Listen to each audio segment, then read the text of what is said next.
नमस्कार मित्रांनो, स्वागत आहे तुमच्या आपल्या किस्से अनसुने या चॅनलमध्ये। मित्रांनो, आजच्या कथेचं नाव आहे अघोर। मित्रांनो, आपल्या आजूबाजूला वावरणाऱ्या माणसांमध्ये सर्वच माणसं सात्विक प्रवृत्तीची असतीलच असं नसतं। कधीकधी काही माणसं या गोष्टीला अपवाद असू शकतात आणि तामसिक स्वभावाने ग्रासलेलेही असतात। मात्र चेहऱ्यावर सभ्यतेचा मुखवटा घालून समाजात हे गुप्त कावे करत फिरतात। अशीच ही एक कथा। चला तर मित्रांनो, तुमचा जास्त वेळ न घेता कथेला सुरुवात करूया। सोनाली सकाळीच महेश कुलकर्णी यांचा पत्ता शोधत शोधत त्यांच्या घरी पोहोचली होती। तिने डोरबेल वाजवली तसं महेशने दरवाजा उघडला आणि पाहिलं, एक महिला चिंताग्रस्त चेहरा घेऊन दारात उभी होती। महेशने त्या महिलेला आत या म्हणून सांगितलं। तसं ती महिला आत आली आणि सोफ्यावर बसली। महेश म्हणाला, ताई, थोडा वेळ बसा, माझी पत्नी चहा घेऊन येईल तुमच्यासाठी।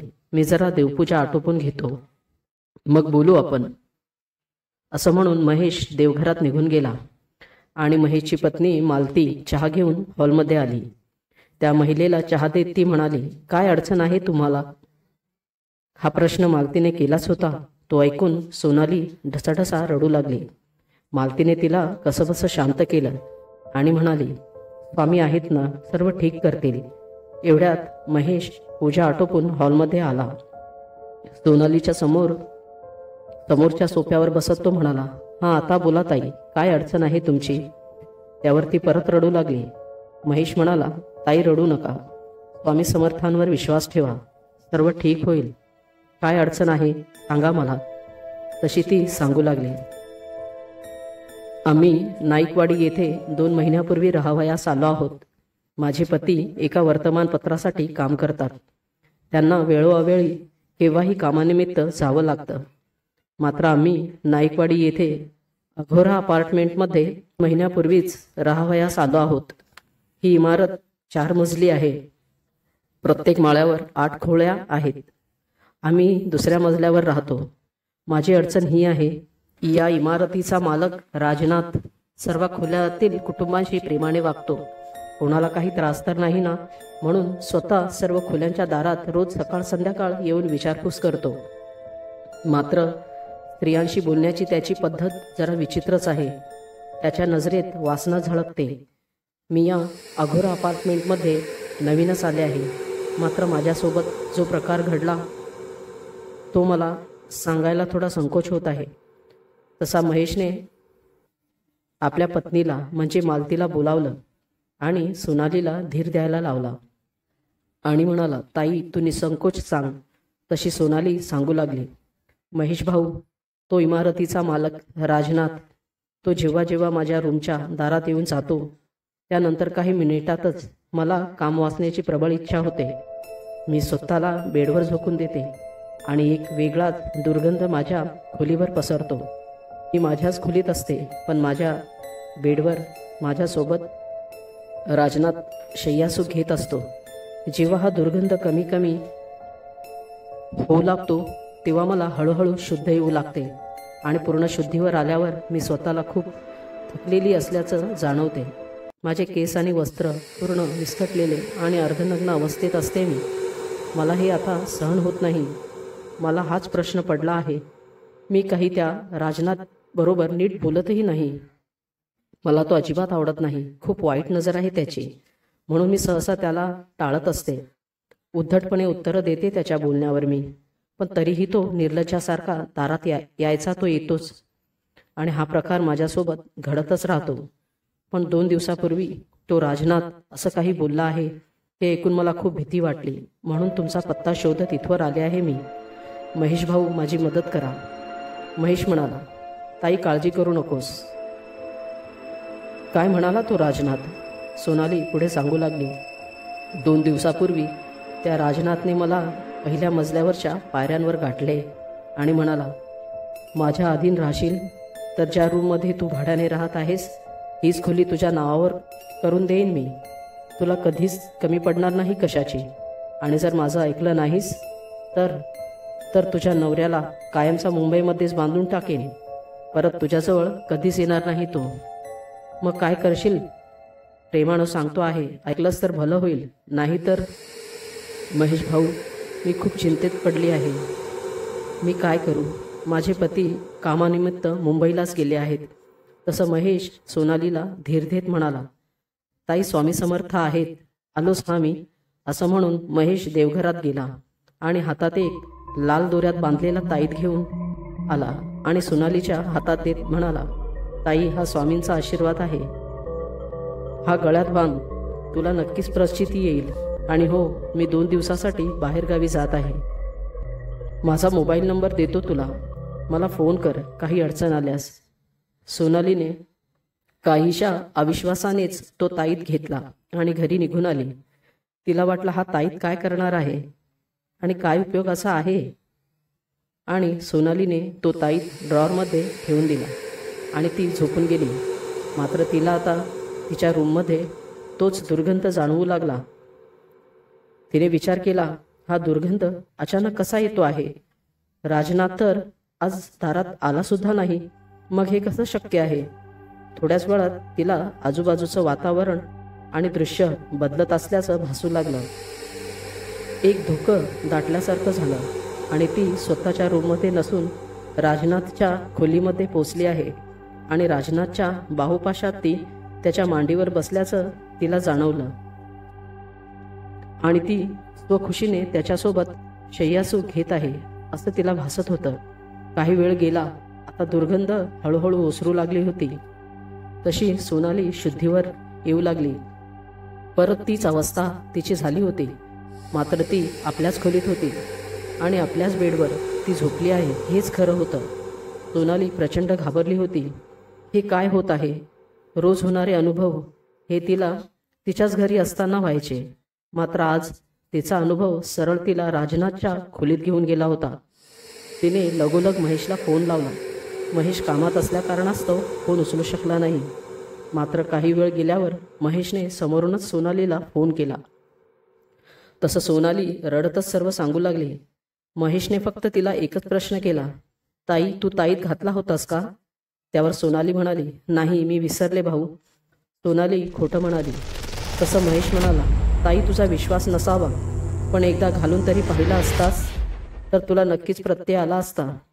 ठीक आहे, मी उद्या परत येतो आहे काम आटोपून, मग बोलू आपण. असं म्हणून महेशने फोन ठेवला. सोनालीने ड्रॉवर उघडला आणि तो ताईत हातात घेऊन त्याला पाहू लागली आणि तिने तो ताईत आपल्या गळ्यात घातला. सकाळ झाली होती. 10 वाजल्याच्या सुमारास राजनाथ सोनालीच्या दारापाशी आला आणि सोनालीच्या खोलीची बेल वाजवली. सोनालीने दार उघडले.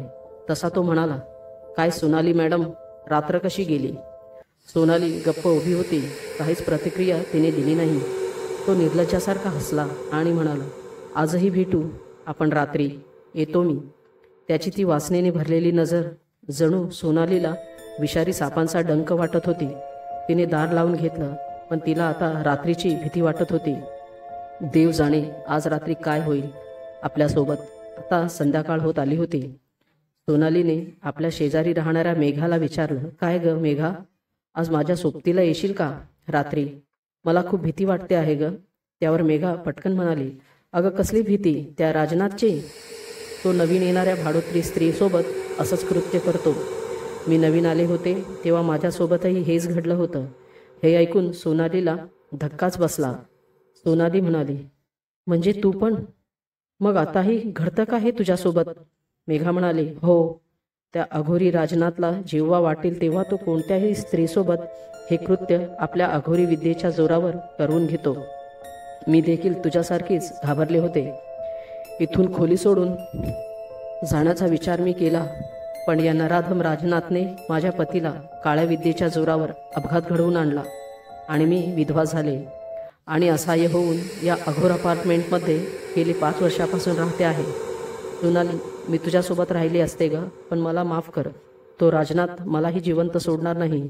असं बोलून मेघा आपल्या खोलीत निघून गेली. आता सोनाली आणखीनच घाबरली होती. म्हणजे आता आपण ही इमारत कधीच सोडू शकणार नाही का, हा प्रश्न तिच्या मनात गिरठ्या घालू लागला. आता रात्र झाली होती. सोनालीला काहीच सुचत नव्हतं.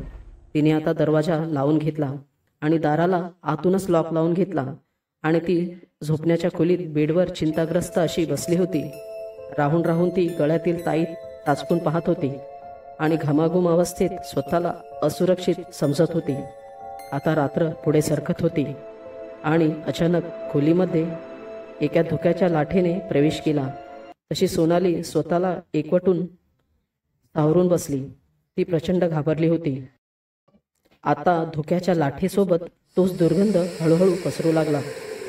आज जरा जास्तच प्रभाव वाढला होता या गोष्टींचा. पण सोनाली आज या सर्व गोष्टी आपल्या स्वतःच्या डोळ्यांनी पाहत होती. पण तिच्यावर या दुर्गंधाचा आणि त्या अघोरी धुक्याचा आज काहीच परिणाम होत नव्हता. तरीही ती घाबरूनच हे सर्व पाहत होते. आता हळूहळू हा दुर्गंध ओसरू लागला. दुःखही हळूहळू निघून गेलं आणि सोनालीने परत ताईत चाचपून पाहिला आणि स्वामींचे मनोमन आभार मानले, कारण आज सोनाली सोबत नेहमी घडणारा प्रकार घडला नव्हता. सोनाली सकाळ होताच घराबाहेर पडली. ती थेट महेशच्या घरी. तिने आपल्या पतीलाही फोन करून घरी न जाता महेशच्या पत्त्यावर बोलावून घेतलं. सोनालीचा नवराही महेशच्या घरी पोहोचला. सोनालीने सर्व हकीकत महेशच्या पत्नीला म्हणजे मालतीला सांगितली. संध्याकाळी महेशही घरी परतला. त्यालाही सर्व प्रकार तिने सांगितला. महेश म्हणाला, सोनाली ताई, तू आधीच तो ताईत घातला असतास तर तुला त्या दिवशी त्रास झाला नसता. असो, आता तुम्ही परत त्या अघोरा अपार्टमेंटमध्ये जाऊ नका. तुमचं सामान मी स्वतः जाऊन घेऊन येतो. माझ्या मित्राचा एक फ्लॅट रिकामा आहे. तोही स्वामीसेवकच आहे. जोपर्यंत तुम्हाला योग्य जागा भेटत नाही तोपर्यंत तुम्ही तिथे राहू शकता. आणि महेशने त्या अघोरा अपार्टमेंटमधून सोनालीचं सामान मित्राच्या घरी शिफ्ट केलं. त्यावेळी तो राजनाथ महेशला भेटला होता आणि म्हणाला, तोंडचा घास नेलास काय माझ्या, बघून घेईन तुला. त्यावर महेशने फक्त एक वाक्य बोलून हात जोडले, ती स्वामी समर्थ.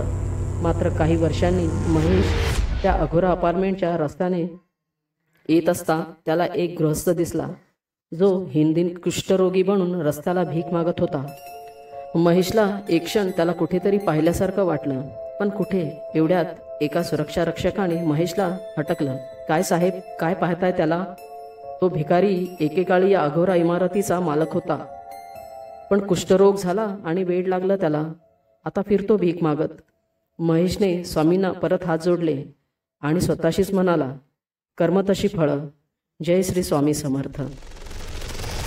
मित्रांनो, कशी वाटली ही कथा नक्की सांगा. व्हिडिओ आवडल्यास व्हिडिओला लाईक आणि चॅनलला सबस्क्राईब करायला विसरू नका. चला तर मित्रांनो, भेटूया पुढील व्हिडिओत पुढील कथेसह. तोपर्यंत नमस्कार.